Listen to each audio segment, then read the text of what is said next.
My people, there's nowhere else for us to go. This is all there is.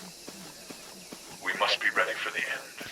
Hello fellow dragons, it's Shane from Astral Dragon Gaming, and hello and welcome to another fabulous review. Today we're going to be looking at The Church in the Darkness. So, cults, they're a thing. It's prevalent throughout society and many times, in no matter how many ways you look at it. It can be from the dawn of time, it can be right up to now. And people get suckered in by churches and whatnot. And that is the basic idea of today's game. The Church in the Darkness is where you take the role of a spy, capable family member searching for a lost soul that is being brainwashed by the influential preacher.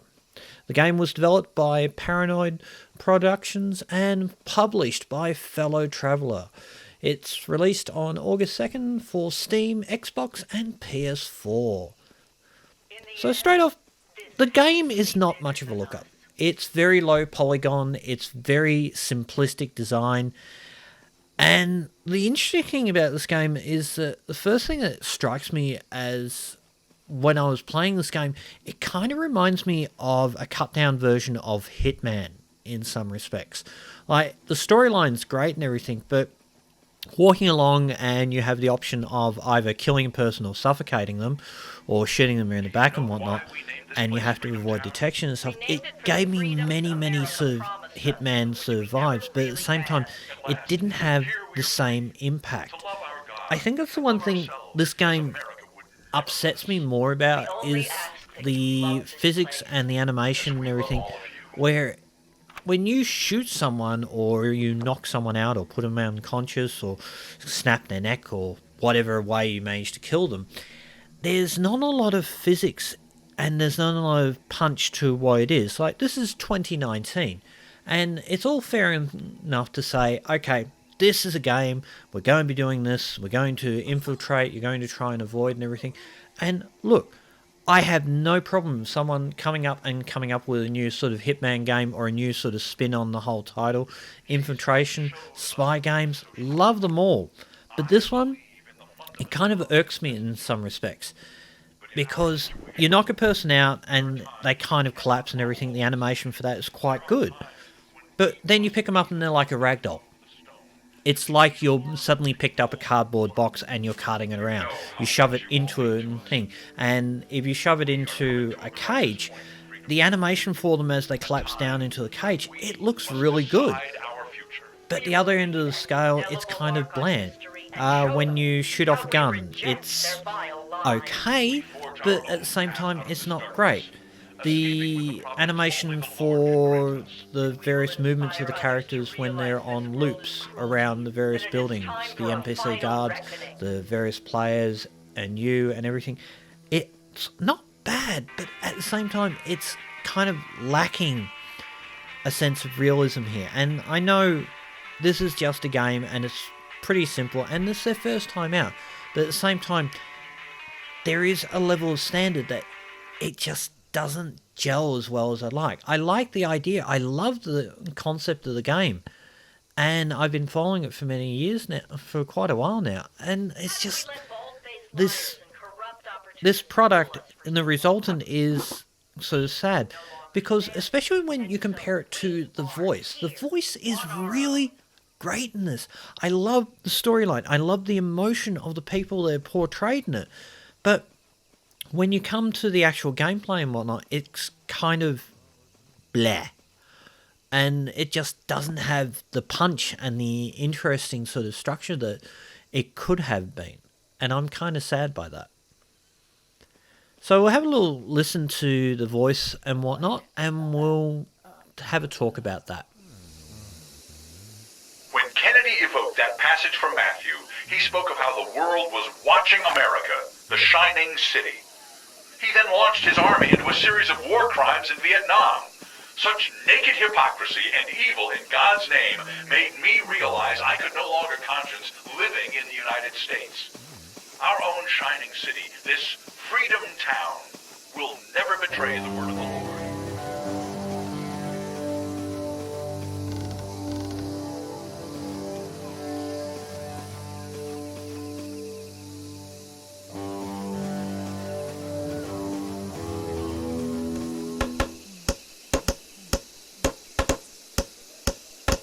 Injustice abhors those who live righteous lives. Like a virus, injustice must spread to survive. But as long as one person resists, injustice may be killed.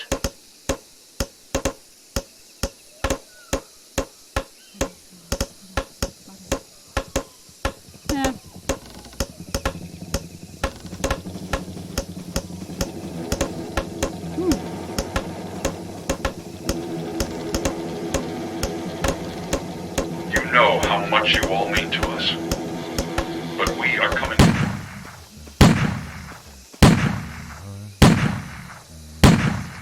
My name's Charles. Come on now. Hand over your weapons. That's all right. For a long time, they've been saying people are coming to kill us. But I don't think you are. Answer me this. Who are you? Why are you here? That's all right. For a long time, they've been saying people are coming to kill us. But I don't think you are. They named this place Freedom Town. Shit. You ask me, we all should have known that was a bad omen. People say some crazy...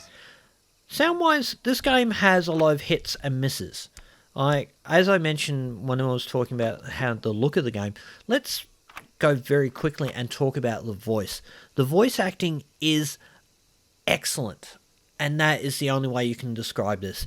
The tonal quality, the types of people they've used for the different voices, the way they're describing the situation and all sorts of things. Like, if we look at the documentaries of suicide cults and Waco and everything, and they play back messengers or interviews with the people that were the leaders of these particular influential groups, they have this kind of same thing. There's this talk of a Marxism sort of thing, or fight the oppressors, or unionize the world, and then in the same breath, it's like, get back to work or you're all dead, sort of thing. It's that kind of feel through this entire game, and it's fantastically designed, and I love it, and it's so good.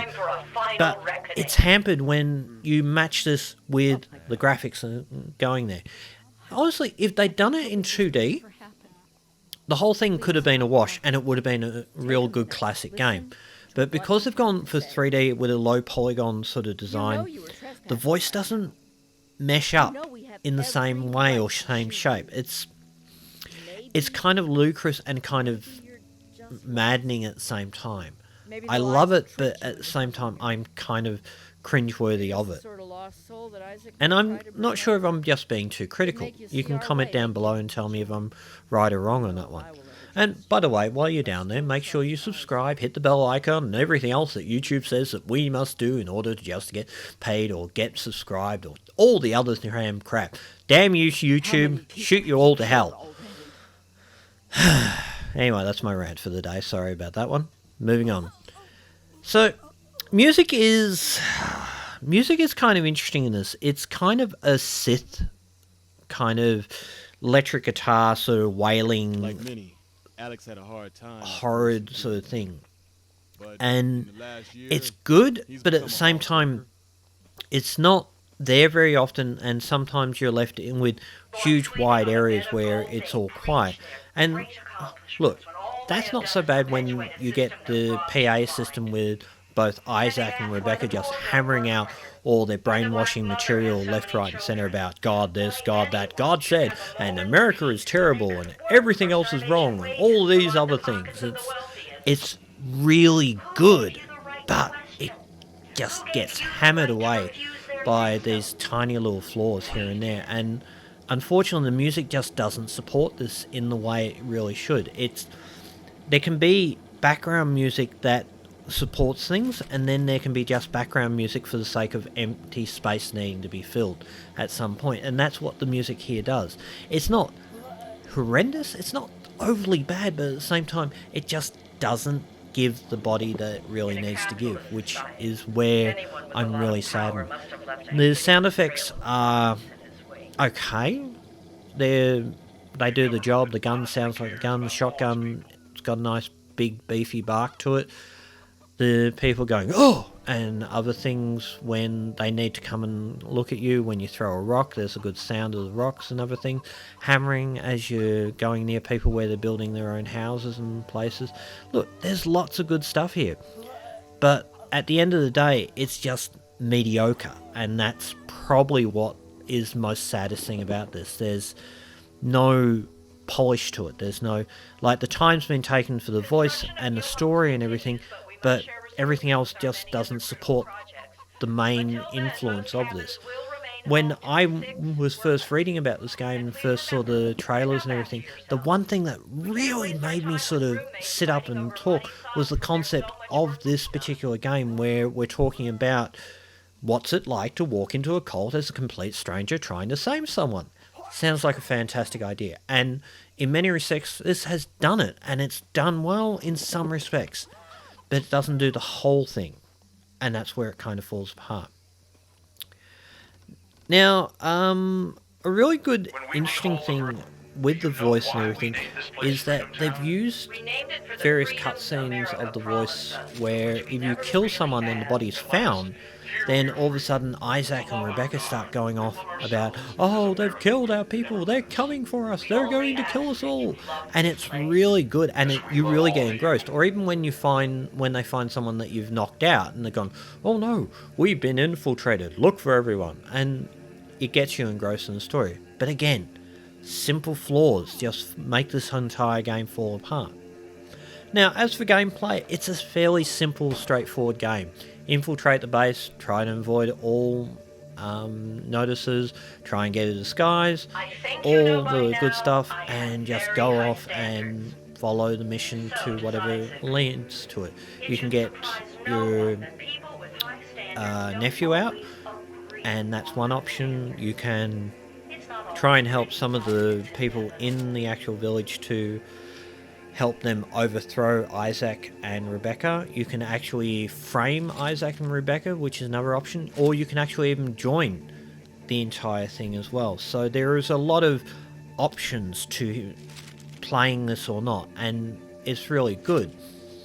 But at the end of the day, it just doesn't hold water, because the replay value is what a game like this is all about. It's what GTA, Hitman, Borderlands, all of them, they all have a sort of loop system that is what a game is developed by. And because of the way this game is developed and the way it's so portrayed, it just doesn't have enough punch, and it just doesn't feel polished enough. And it's really sad, because the game, the idea is fantastic, the concepts are great, and I love it to pieces, but there are simple things that sort of fall apart.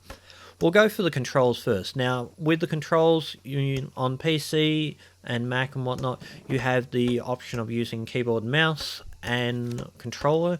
The keyboard and mouse are remappable.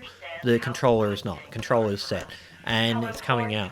I preferred playing it on the controller because it gave a better feel for it, but at the same time, keyboard worked absolutely fine and did the same amount of job. I did like that, but there wasn't a lot of options otherwise. Not that a game like this requires a lot of options. I like that when you started a game or when you restarted a game that you had many options to choose from, like equipment that you found or equipment that you wanted to put in, and it was changeable depending on what you found and what you hadn't found. You could add more stuff to your inventory and whatnot, and you have a limited inventory space, which is a really good thing. I think Hitman has got a bit crazy on that one in recent years. Other simple, insurmountably simple things that are in this game that kind of like me. The guards themselves, they're very set on pathways and whatnot, and that's fine, and they'll change pathways if you throw a rock or if they find a disturbance or anything like that, and that's fine. But when you do some actions, they will detect you and you think, oh yeah, I can just get away, and sometimes they're just lightning fast and they're on your ass and bang, you're there. It's like, wow. There are so many things about that. At the process of the game, you have, what, 5 different difficulties. The hardest being permadeath, the easiest is basically you can get captured, try and break out, try continue the mission, get captured, try and continue the mission, get captured and die, and that's the end of it. And you can restart the whole thing. With the restarting, I like how you can continue with the same sort of preacher that you got for that mission, because the preacher is malleable. He will change his attitudes and his ideas and everything depending on each game you play through.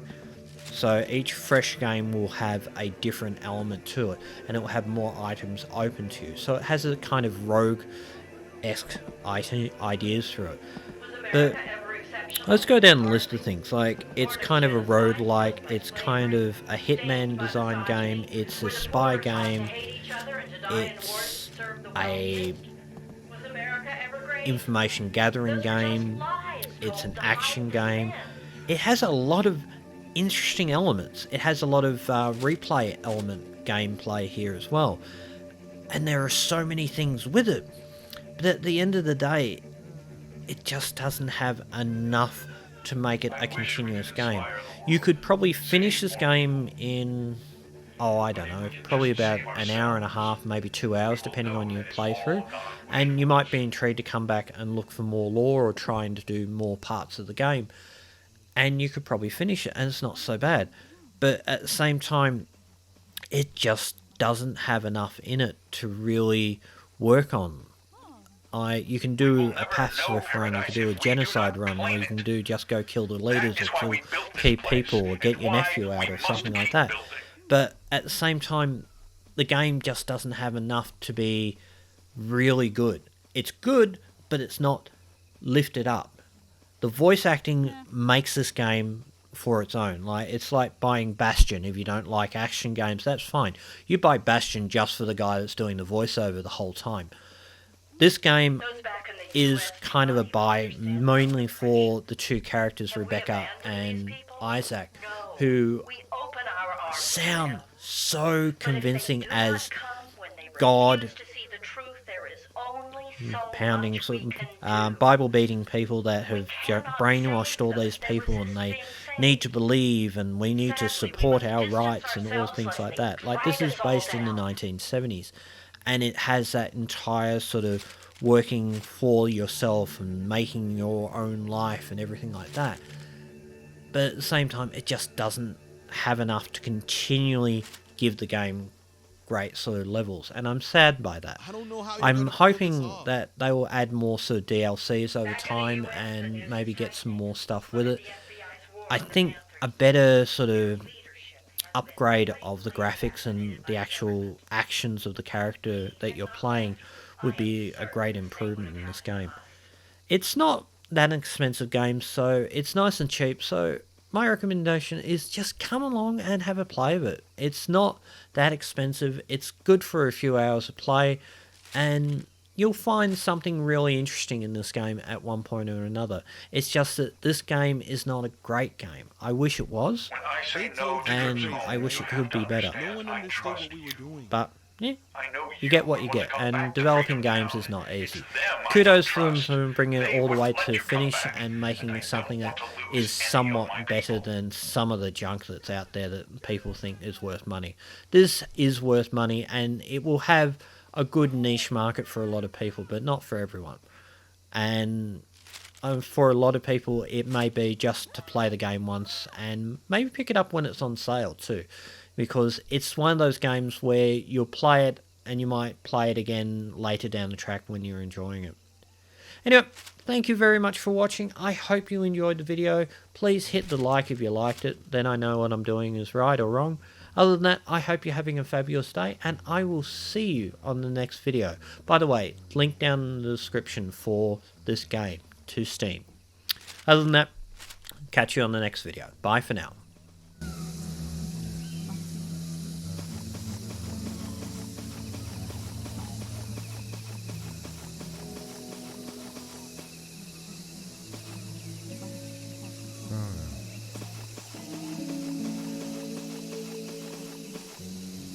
You got to me without being spotted. Impressive. We could use more people like you. You've had time. You see what we have built here. You see how good it is. Now I ask you personally, join us. We welcome everyone, even someone like you, whatever reasons brought you here.